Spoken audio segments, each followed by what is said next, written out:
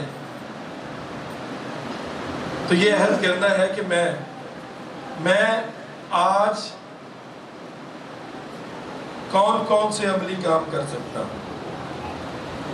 ہم نے سوچنا اپنا دائنا ہاتھ اٹھائیے گا اپنا دائنا ہاتھ.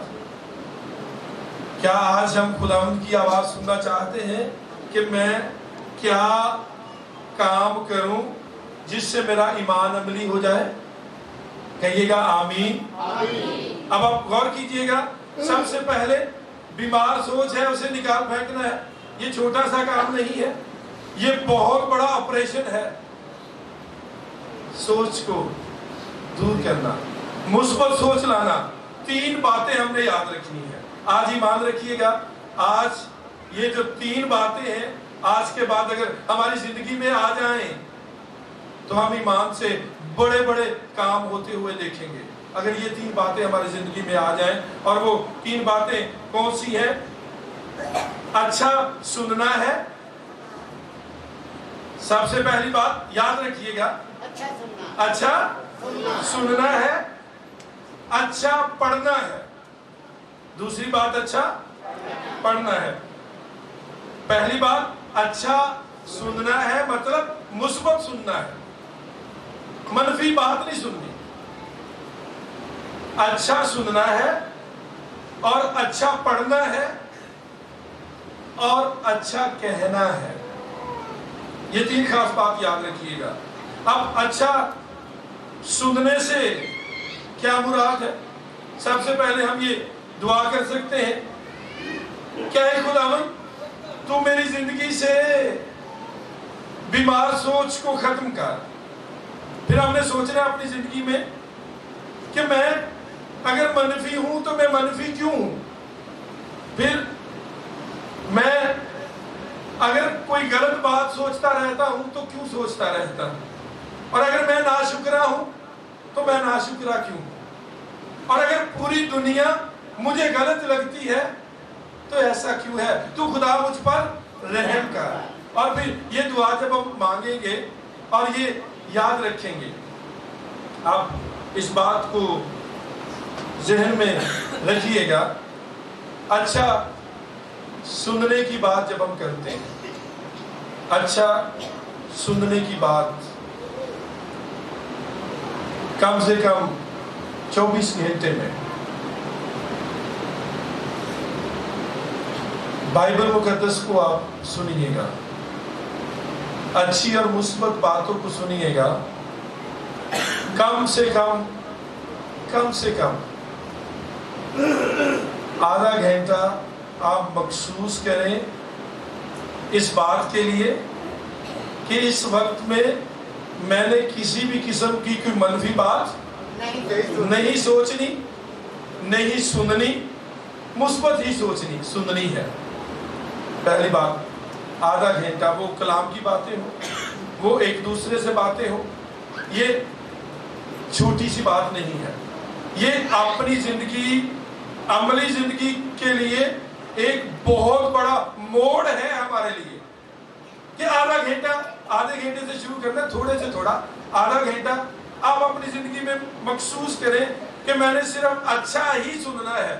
اور اگر کوئی منفی بات کرے گا، کوئی لڑائی والی بات کرے گا، کوئی کسی کے خلاف بات کرے گا تو میں اسے ڈانٹوں گا، میں اسے روکوں گا کہ بھئی منفی باتیں آپ بھی ٹھیک ہو جاؤ گے، دوسروں پر بھی آپ کی منادی ہو جائے گی.